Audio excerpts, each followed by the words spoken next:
Hello, KFC SuperCoaches. It's the team's podcast for round 5. So much to talk about today, but realistically, this week is probably just about one guy, and that's Nicho Hynes. I'll put you on the spot. Rob Sutherland, is he in for you this week? I'm not talking about Nicho this week, Thomas. Just because you're devastated at not owning him? Correct. So let's just move on. No, he's not in this week. I said last week, if you don't have Nicho, then you've got to wait till after the bye. You can't go and rip your team apart just because he scored a measly 180. And then he'll only play one game. So, look, I figure you got Nicho Hynes for the 2 games or you get him after his bye. Beautiful little try assist to Nicho there. That was one of 4 try assists. He had 6 and 2 try contributions, so that he's involved in 6 tries all up. Which he's is not going to play massive. The Dragons every week, though, is he? I knew that was coming. Is he? You know, I knew that was coming. Yeah. It was devastating to watch that game as a Dragons fan and as a Nicho non-owner. There are people walking around the office today who are looking particularly chirpy and just constantly want to bring up that they have Nicho in their team. By they people, captained him. we mean... I mean...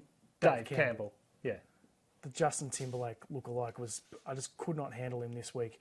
In terms of Nicho, I actually agree with you. I'm thinking that I'll wait. Let's stop the show. Yeah, I'll wait because the Warriors this week is really worrying. He probably goes well in that match, but then he has to buy. So I think you can get him at the same price in round 7. This is a new Warriors, though. This is a Andrew Webster Warriors. You know, this is a Warriors that knows how to play staunch, how to defend. If Tohu's in the team, then, you know, like that'll make a difference too. Tohu really gels that team in the middle. So as a non-Tohu owner, normally I hope he doesn't play. But this week, as a non-Hynes owner, I hope he does play. There's whole levels upon levels of hatred that I have. Well, speaking of Tohu Harris, you can send your questions in on YouTube or Facebook Live. And the first question is about Tohu. Trade Tohu or keep this week? It's tough because he has been named, but surely he's in massive doubt. And they don't play until the Sunday, the second last game of the round. So we probably won't have a good guide on whether he's going to play before you have to make the big decisions. But you've got to keep him, right? I mean... before the knee injury, he was going gangbusters. So, but these 1 week injuries often turn into 2 and 3 week injuries. They try and play through it. They work out that they can't. He tried to. I mean, he went down. They were doing the ACL test on the weekend. He's been cleared of that. It's just an MCL issue. It's a different knee from the one that he did the ACL on. That's good to know. Yeah. But he did try to come out after half time, played for 5 minutes, and they just hooked him. He was really proppy. Yeah. So surely he's in a bit of doubt, and these 1 week injuries can become 3 week injuries. So I am worried. Are you an owner? Yeah, I'm an owner. Yeah, you don't care. I don't own him. I don't care. No, I do care because I wanted to stop Nicho Hynes from scoring. Right. Look, NRL coaches, they don't play games. You know, they name players because they're going to play them. They don't muck around with this sort of stuff. So if he was named, he's in. We're good. Benny G saying, Rob, please don't be so hard on us Nicho owners. Robbie Starr is saying, thoughts on Chester as a super pot? Cheap and could get Granville's bench spot when Drinky comes back. Well, Drinky is back next week. Yeah. So he doesn't really have enough time for a massive price rise. He's got about minus 50 BE, though. So, look, if you're doing it as a 1 week play to build up some Nicho Hynes cash, then I can sort of maybe vaguely get around it, but I prefer a guy we're going to talk about later in the show. And I assume that is Jonah Pezzett that you're talking about. So, yeah, probably a better 1 week wonder. I'm going to switch over to Facebook now, and questions coming through. That's just people gloating about getting the first one in, so there's nothing happening yet. But we are monitoring Facebook. But we'll get on to the winners from the teams. We spoke about Nicho, but his understudy is a winner as well. Braden Trindle scores a bench spot with Oregon Kafusi out for 11 days with the stand-down policy, the concussion stand-down. So that means with his BE of minus 39, he just needs to come on the field and you get another 30 or 40K. So ideally he is a hold, but of course you've got Schuster, Pezzett, maybe even Nicho Hynes to bring in. So you might have to move this week. Yeah, I actually have Trindle, and him being named is a bit of a pain in the ass for me. So I was planning on going Trindle to Pezzett to Hynes. It's 2 steps, I know, but, you know, it gets me there. Yeah. And now I'm like, Trindle's playing and he's got like a minus 30 BE, but Pezzett's got an even better negative BE. He's got a better game, and he's certainly named to start as opposed to Trindle, who's only going to play 20 minutes. Yeah, Pezza just he fills up. Great little offload. That was a great there. little offload. He absolutely he what do we call it? He stuffs the stat sheet. Stuffer. Yeah. If you run through sort of over the 2 games he's played, he's got forced dropouts, he's got offloads, he's got try assists. Doesn't have a lot of runs, but that's okay. He's a young half. He tackles well. I like him. Yeah, he does look good, and he is a definite option for me. At your Roosters, they're back from the bye. Teddy, if you held him, and I did, I think he could be up for a big one. It's at Allianz, and it's against the Eels. He averages 80 against the Eels over his career, so he's got a decent record against them. Yeah, it's a surprise. I think it's Eels and then Storm, if I'm not mistaken. But, you know, Teddy can score well against anyone, maybe not so much the Storm, although this isn't the Storm of old. Yeah, I mean, would you go sneaky vice-captaincy on this one? Well, I think VC is a definite option, and maybe even a sneaky seven. Oh, you're not going straight. No. But if you want to take a big risk, I think that's a decent option. Zach Hosking was so good on debut, 117 points, played the full 83 minutes with Golden Point, made 40-something tackles, had everything in there. I went and looked in at SuperCoach, hoping that it'd be at Cheapie price. He's at like 460-odd K. Yeah, he had a monster. Awkward. He had 2 or 3 games last season. Yeah. One was a short period of time, I think, and he scored quite well. And the other one was, I think, maybe the full 80, and he scored very well. So young Zach Hosking, who might be 26. 26, yeah. He is. Mature age rookie. Mature age young. Yeah. Look, you know, I think there's got to be a chance that he holds Garner out when Garner's not being rested. So when Liam Martin comes back and Sorensen goes to the bench, but I think the Hosking, you've got to wait. You've got to wait a week, especially because of the way that's happening this week, where Garner's not available for selection, Martin's not available. Let's see next week when they're both available. Yep, definitely take a look, particularly at that price. But it is interesting to see that Garner is rested and Martin's not there. So we'll see what the pecking order is after this week. Tohu Harris I've mentioned, but he has been named, so hopefully he does take the field. And then our final winner from the teams is Jack Bostock, who was solid in the preseason, scored a couple of tries in the trials. He's come in on the wing for the Dolphins with Tessinu out for 4 weeks. So he could have a decent run in that team, and that could be enough for him to earn a price rise. And just think, if he had stayed at his old club, he was going to lose this week. But by going to the new club, he gets to win. Where was he from? He is Wollongong. So he's playing against... Dragon. Right. So, yeah, he's playing against his old club on debut this week. He's a good player. He's enormous. He's a big unit. He's a unit. They'll say that a few times. Oh, he's a big boy. Big. Yeah, if Blocker's commentating, he'll say it a lot. Moving on to the buys, Josh Schuster. Another big boy. Exactly. Well, not so much anymore. He's lost 15 kilos. You had it to lose. Yeah. You know, some of us can talk. The camera is very fattening, I might say. Oh, please. Do you think he's a must-have, though? I think he's not a must-have, but he's pretty close. The base is not good, but he showed in that first round that attacking stats are basically on tap there at the Sea Eagles with that combo of him, Turbo, and Garrick. Yeah, look, I don't think he's a must. I mean, he's like 240k, minus 15 BE, top of my head, something in that area. But he's one of those guys, you'll play him on matchups. You play him this week against the Knights, and then you won't play him for 2 weeks. It's a couple of tough games, I don't know, Eels, Storm, something like that. And then you'll play him against the Tigers, which I think is the one after that. So matchup, dependent. You're going to play him, and this is a week that you will play him. So I can get around getting him, especially because, like most of us, except for you smug bastards out there, we're trying to create Heinz cash. Yes, indeed. He's in for me this week. I think he's a relatively safe buy. Am I allowed to say bastard? It's done now. It's done. And then you've said the worst word afterwards. Sorry. Yeah, anyway. It's the hardest one to say, Thomas. Heaps of questions going on. Dylan is saying, Rob, you still look like a half-sucked mango. I still don't get that. It is time for a haircut, I've got to say. I've got to go and see Man-Made, my barber on Burke Street.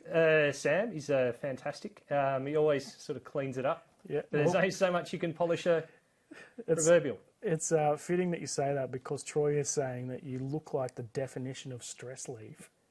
I've had a really bad week, and I could use some leave. I've got about 10 weeks of long service leave built up, and I'm very tempted just to lock it in. Not in the season. No, you can't do it in the season. No. Okay. No, I'm not allowing it, even though I have no control over that. I'm just saying. All right, it's enough about me. What's the next? Would you like to captain Turbo, Heinz, or a Zinger box? There are some free vouchers floating around in the office right now, so I'd be going the Zinger box. I'd be going Turbo. No offence to our sponsor. I think it happens quite often. People like Turbo was really popular last week, and he scored 50 odd, 55. People hop off him, and then that's when you hop on him. And he's playing the Knights up at Glen Willow Stadium at Mudgee, I believe it is. Country footy. It's a decent sunny day, I believe. It's going to be a little bit cold. It just screams Turbo getting a double or a treble. Yep.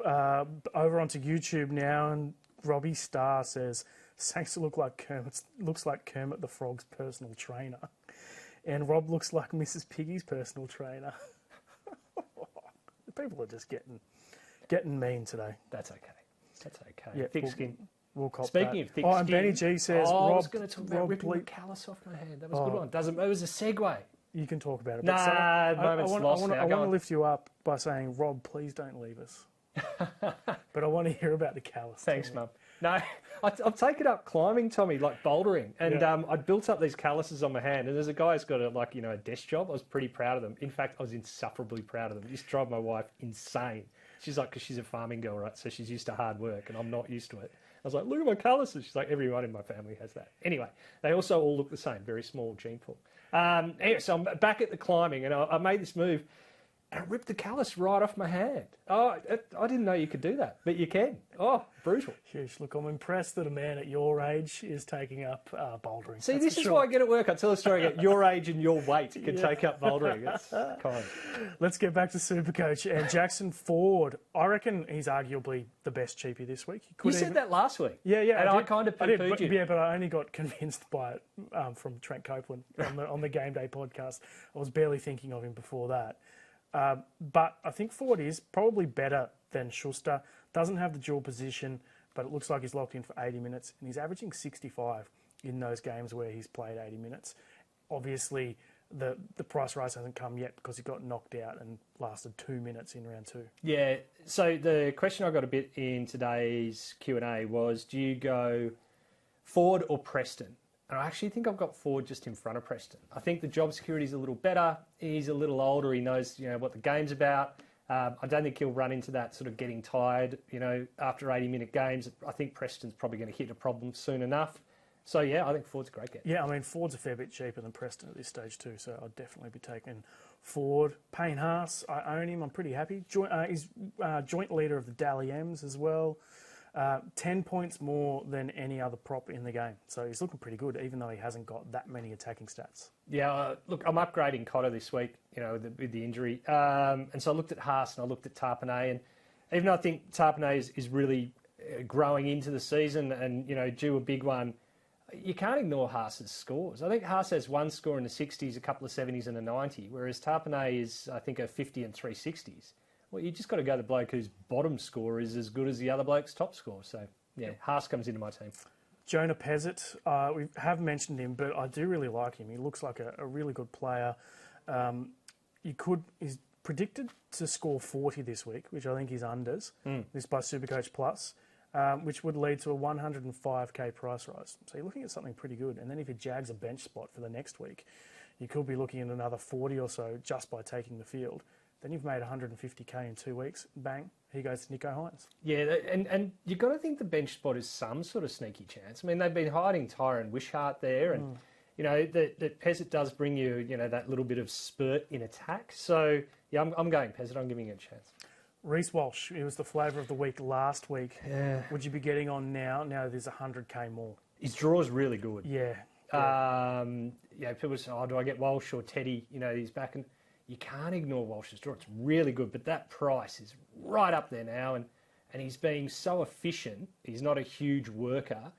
I got a question whether the efficiency can continue and the price is value. I think I maybe prefer someone like Lockie Miller if I'm going to go a pod option at around the same price. Yeah, I think the week to get on Walsh was last week. Correct. And you're kind of chasing by now. Eli Katoa, speaking of chasing, I think people are...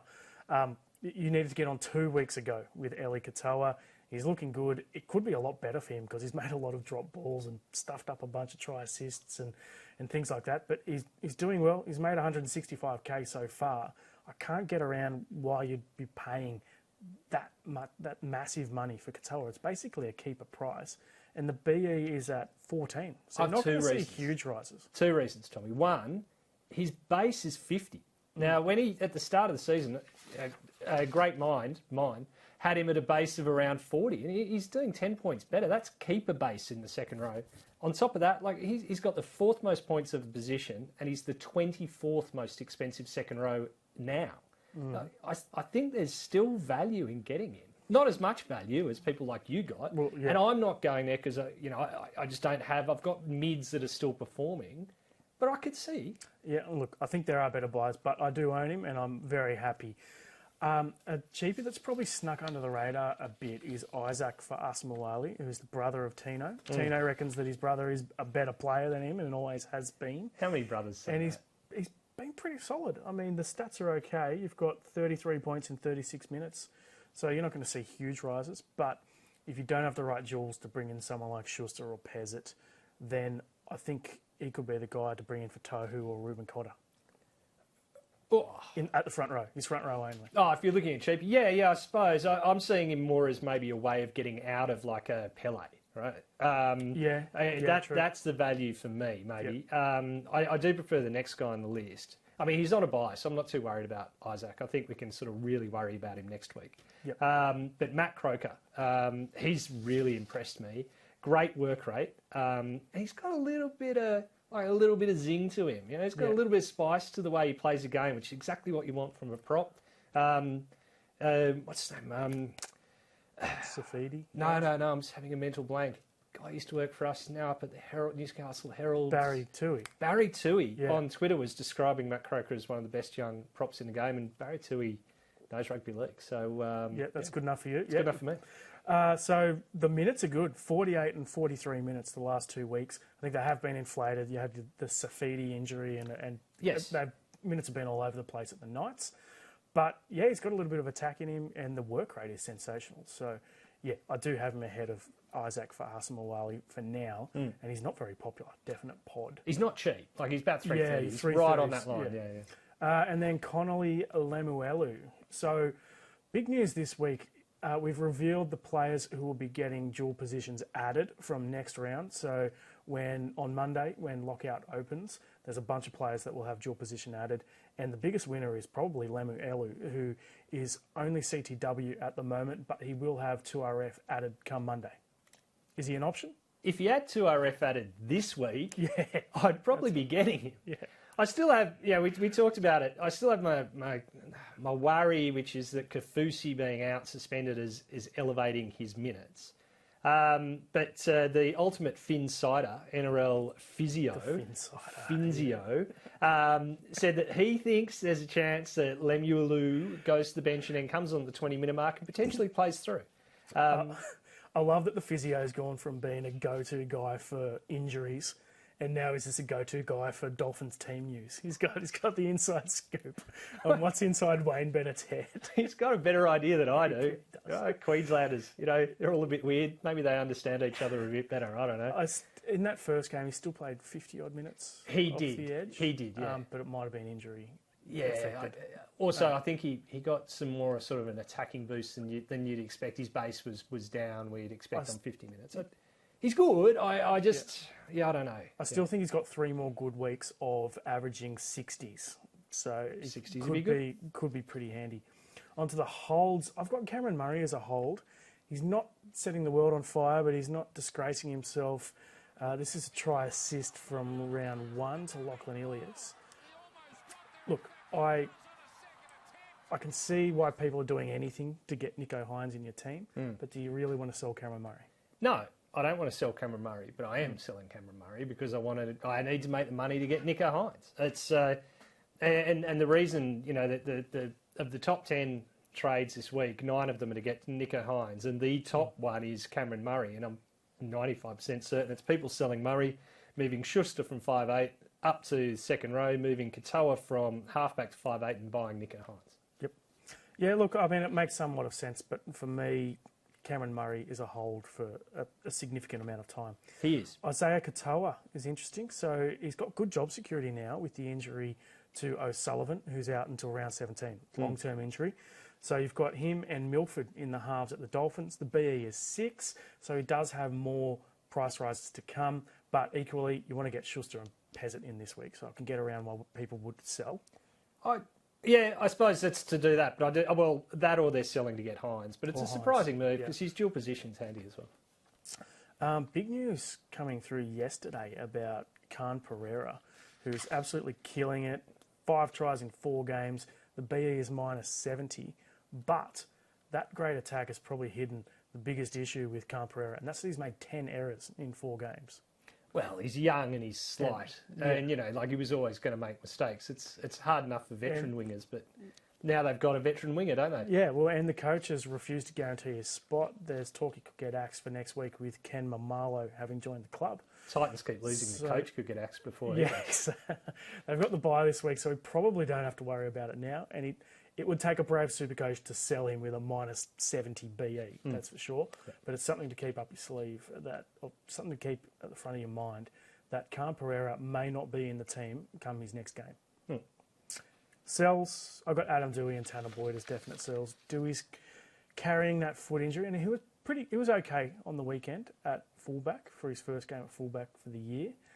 But you've got Nicho Hynes calling, you've got Schuster calling, Pezzett, etc. I think he is a sell. Yeah, Boyd, I agree with you on Dewey. Boyd for me, well, I'll hold this week because he's on the bye.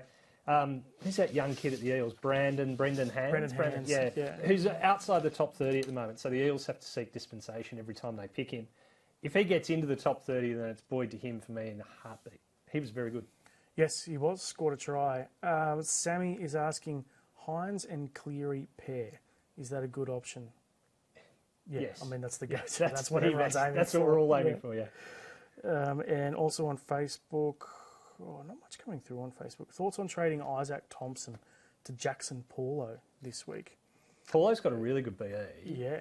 He had a 90 and then 100, sort of 2 consecutive games. The thing I would caution, if there's a caution, is Roosters have Eels this week and then the Storm. So there's some tough games. So there's every chance that Paulo goes 30-30 and you don't make a lot of cash.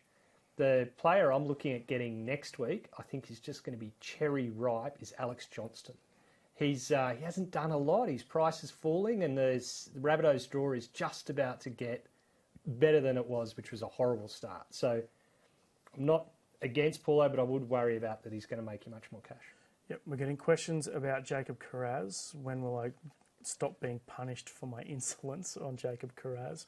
I don't own him either, and I'm in the same position. It's tough to watch the Bulldogs when he's making 25 runs and a gazillion tackle busts and scoring tries. I own him. Yeah. Bloody great. Love it. Oh, I hate watching him. I just can't believe I didn't get on. I can't believe how busy he is. Yeah. Next week I'm selling him, though, for all of that. And I'm selling him to Alex Johnson or possibly Greg Marzou. Although, I'm not so sure about that one. But it's just, I feel he's probably going to have peaked in price and I need to use that cash to get Nico Heinz once again. Beautiful. Well, let's run through. We're just going to pick a player from every game and just anyone that's standing out. So Roosters v Eels first up. I'll point out with Brandon Smith, we did consider him for dual position status, given that he had played a little bit of ball playing lock and hooker, but he hadn't played enough realistically, so he will not get dual status.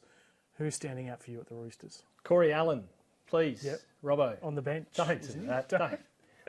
We do not need a hooker and a outside back on the bench against Para. We need another bloody middle. So surely he's not going to pick Corey Allen, then not play him. No. I hope that's the case. No offence to Corey Allen, who I actually think is a really good player. But you've got the speedster, Drew Hutchison, in the centre hot seat. The much maligned Drew Hutchison. Former Dragon as well. He's a good utility. Good club man. Eels. I bought in Dylan Brown last week. I wanted to get Munster instead, but didn't quite have the cash and went Brown. 47 points, pretty good in a tough matchup, but he's got another tough matchup against the Roosters this week. How much did I stuff it? I don't know if you saw on Twitter. After the game, I was like, don't worry, everyone. It's a beautiful Saturday or Friday, whatever it was, and Dylan Brown will upgrade to around 60. He lost 4 bloody points. He went down, right? He had offloads to come. I was sure he was, he lost some tackles. He went down. And Wilfred Z, who is a fine human being and a great podcaster, but gee, likes to find out when you've made a mistake and go, oh, I told ya. Wilfred, I was wrong. There you go. The mea culpa. I love it. Anyone from the Eels that you want to talk about? Oh, sorry, right. Not about me. Cardi, still going great. Brendan Hands, you've mentioned, yeah. Yeah, Brendan Hands. He's one to watch. If he gets named into the 30, I reckon you've got to bring him in. 200k. Raiders v the Panthers. Jeez, I tell you what, the Raiders are absolutely struggling, and there's not much chat about it. No, I wonder why. No, we can talk about that off air. Off air, we'll talk about that. So they got no Whiten this week, but I'm not really liking much of this team at all. No, the only one for me is Tarpanek. I think he's really good. I would say Matt Timoko. He's a really good base, tackle busts. He's like sort of Marzu without the defensive mistakes. Moving on to the Panthers, Sunia Taruva is just a kamikaze maniac. He's so good. They kicked every single bomb to him on the weekend. Diffused every single one of them. And then ran at 100 miles an hour back into the line. Yeah. I love watching him. Hasn't scored a try yet, but he's still averaging mid-40s. So, I mean, I play him in my 17 every week, and I'm happy doing it. Me too. And Jerome Luai, how much is he missing Billy Army kick out? Yep, it's made him half the player he was. Rabbitohs v the Storm. The guy who piqued my interest over the weekend was Cody Walker. Now, got 2 tries. It was his first real decent score of the year. But they've had a horror run to start the season. Basically, every matchup has been tough. He's averaged 49 so far. So we're going to get Cody Walker at a pretty good price in the next couple of weeks when their draw opens up. It opens up because as I said, I was looking at Alex Johnston.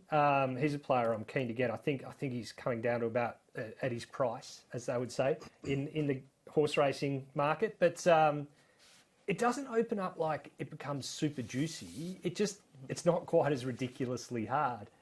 I know we're only meant to pick one, but I'm going to have to do another. And it's a shout out to Kian Kalamatangi, who's been absolutely immense. Yep. He's been huge. He's snuck under the radar. Not well owned. Benny G is saying that took a lot of courage, Rob. Wilf will be chuffed.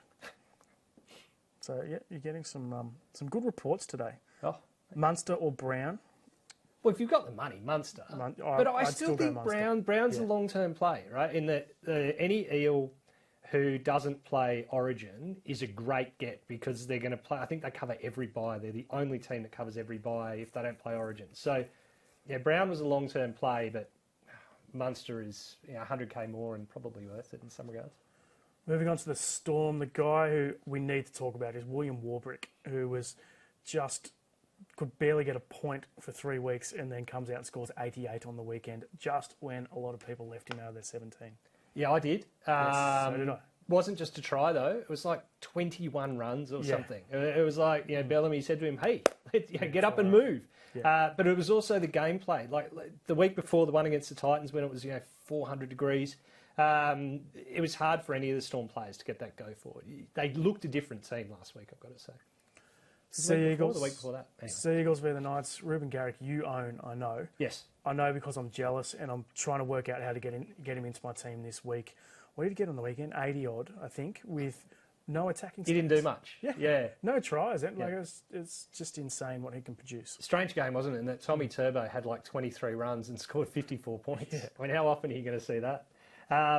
Look, Garrick's great. It cost me a lot of money, and it's hurt my team elsewhere to have Garrick and Carraz, but they're high-ceiling guys. Yeah, it's a good play, I reckon. The Knights, Lockie Miller is the guy I want to talk about. I know you want to talk about him too. No, you can have him. Even kicked goals on the weekend. Work rate's insane. He's definitely on my radar. I like that there's 2 Tysons. And I only noticed it because really they come on our page together, Tyson Gamble and Tyson Frizzell. But if you want to talk SuperCoach, and you've taken Miller, well, I'll take Greg Marzu. Like, that was incredible. And very Marzu-esque, that he can score 2 tries, bust 106 tackles, and probably miss 3 or 4. And it's a matter of how many bad reads or not good reads, the coach is prepared to have for all of the offense he brings you. It's a little bit Nofaluma-esque, isn't it? Yes, it is indeed. With a better attitude, Dragons, which is how I described Carraz. Someone's like, he said, Carraz looks good in SuperCoach, but he's rubbish in real life. And I was like, he's not Nofaluma. And someone else said he's a bit Mansour. I'm like, that's close. He's very Mansour, but just taller. He is a bit Mansourish. Not quite as good looking. Wasn't he a good looking rooster, Mansour? Mansour, what's he doing these days? He's an electrician who was then a Liberal. I think he was sounded out as being a Liberal candidate. Yeah. Lucky he skipped that one. It's all happening. The Dragons v the Dolphins at Wynn Stadium down there in Wollongong. Tyrell Sloan's a guy that I don't want to talk about, but we warned you last week that the base just isn't there, and so it turned out last weekend against the Sharks, and didn't get too much of a price rise at all, even though he had that really low BE. Zach Lomax, what's he averaging? I'm not sure. I don't know. It's been an interesting season from Lomax. Yeah, right. Like, people are absolutely bagging the crap out of him, and I bet you he's probably averaging reasonably. That's the thing with Lomax. Even when he's playing badly and the Dragons stink, he still manages to score okay. And you got to think at some point if the Dragons can turn it around, and maybe they will. Zach Lomax is someone who might get at a really good price. I don't know. He's averaging 53, so not bad 53 and playing badly in a team that's struggling. Yeah. Anyone from the Dragons stand out for you? No, that was it. Zach Lomax. That's the only one I'm going to. And the Dolphins, I still don't have the hammer. Devastated about that. Bostock's a guy I've got my eye on, and Isaiah Katoa is a popular sell this week, but I'm tempted to hold on because you don't make any money off that trade. That's the main reason. You go him to Schuster, you only make 20k. Yeah, look, maybe Tom Gilbert's a bloke I'll talk about. And I was a bit worried last week. I'd had a good look at him, that maybe he was flattering to deceive, and his effort's always good. His hands are almost always bad. He's one of those guys can just drop a ball, and that hurts him. So if he doesn't drop a ball, then Tom Gilbert's a 65 guy, but he can find 50s. I just don't like it when big props and locks like Tom Gilbert get into the halfbacks, and he gave Adam Reynolds an absolute spray over the weekend. I'm like, you're twice his size, come on. So I blacklisted him. He's not getting into my team. Wow. On that basis. Okay. Broncos, Reece Walsh, it's all about him. I think a lot of the backline is sneaky pods. You've got guys like Staggs, Farnworth, Ezra Mam, all those guys could be sneaky pods with the run that they have coming against three struggling teams. Draw's pretty good. Of those, Walsh and Cobbo are the only two I want. Farnworth is solid and dependable, but I don't know if you want to really pay up a lot of money to get him in. Gatoni can have a couple of good games. He was a game winner. It was like the best game Gatoni's played in ever. And Peter Bedell, God bless him, was once again in my inbox talking about Gatoni being a New South Wales Blue. But he still only scored 65 or something in like the best game of the season. The only two I want there are Walsh and Cobbo. Tigers. So Brandon Wakeham, we had sort of penciled in as a watch list guy from last week. Yeah. We both watched him. What's your review on Brandon Wakeham? Pass. Yeah, same for me. You got Pezzett and Schuster there, who are much better purchases. Isaiah Papali'i is he's doing a lot, and he's getting better and better. And he's one I'm hoping drops a bit in price, and then I might get it. Yep, absolutely. Sharkies v the Warriors. Nicho Hynes could go nuts in this one, but I will not be owning him this week, so it's going to be a scary one to watch. I will not be watching this game, which means I also won't be watching Teague Wilton, who I also do not own, who has also gone very well. Well, I'm working while this game is on, so I actually have to have it on. That's the devastating part about this game. I'm lucky enough to have a family lunch. It's a great excuse. Oh, yeah. The Warriors. Sean Johnson has really impressed me this year, averaging 66, I think it is. Did you see him in the pre-season with his shirt off? I did not. It looks a lot like me after all my bouldering. It's very ripped and chiseled. How many calluses does he have? I'd have a few if you rubbed your hands over him. It's like a what are those old those boards, the washing boards or whatever it is. He's in great shape. Let me just move on from my sort of homoerotic fantasies. The cheese grater apps. Yeah, and it's working. Like he's running, he's going at the line. Beauty of it is when he runs, sort of forward sitting there, and running with him, and Nia Kore was being his protector in defence. It was all working out for the Warriors. They're a good team. They're good to watch at the moment. Yeah, and he's going both sides. So him and Jackson Ford are combining a little bit. They got a new halfback though. A new 5'8" for Johnson to pair with this week in Ronald Volkman. Tamari Martin's out with concussion. So very good. He was at the Roosters. It was a reluctant sell. Yeah. We had to get rid of him or let him go to get Lodge. And that worked out. Yeah, until he headbutted someone's face, elbow or whatever it was. Yeah. Bulldogs v the Cowboys. It's all about Carraz for Supercoach, but I do like this team a little bit more.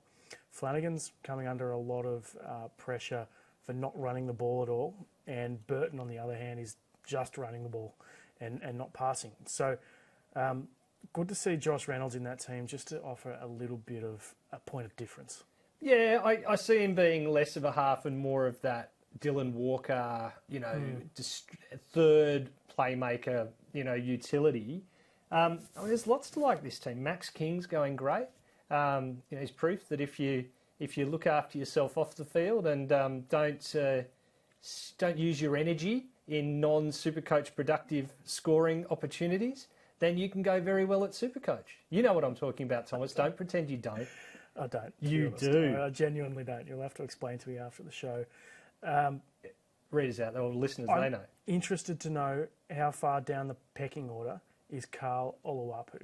He's the big Supercoach prospect here, and NRL prospect really, who they poached from the Broncos. They had to pay a $500K transfer fee. So I know Gus just throws around money all the time, but that's a lot of coin for a kid who hasn't played NRL before.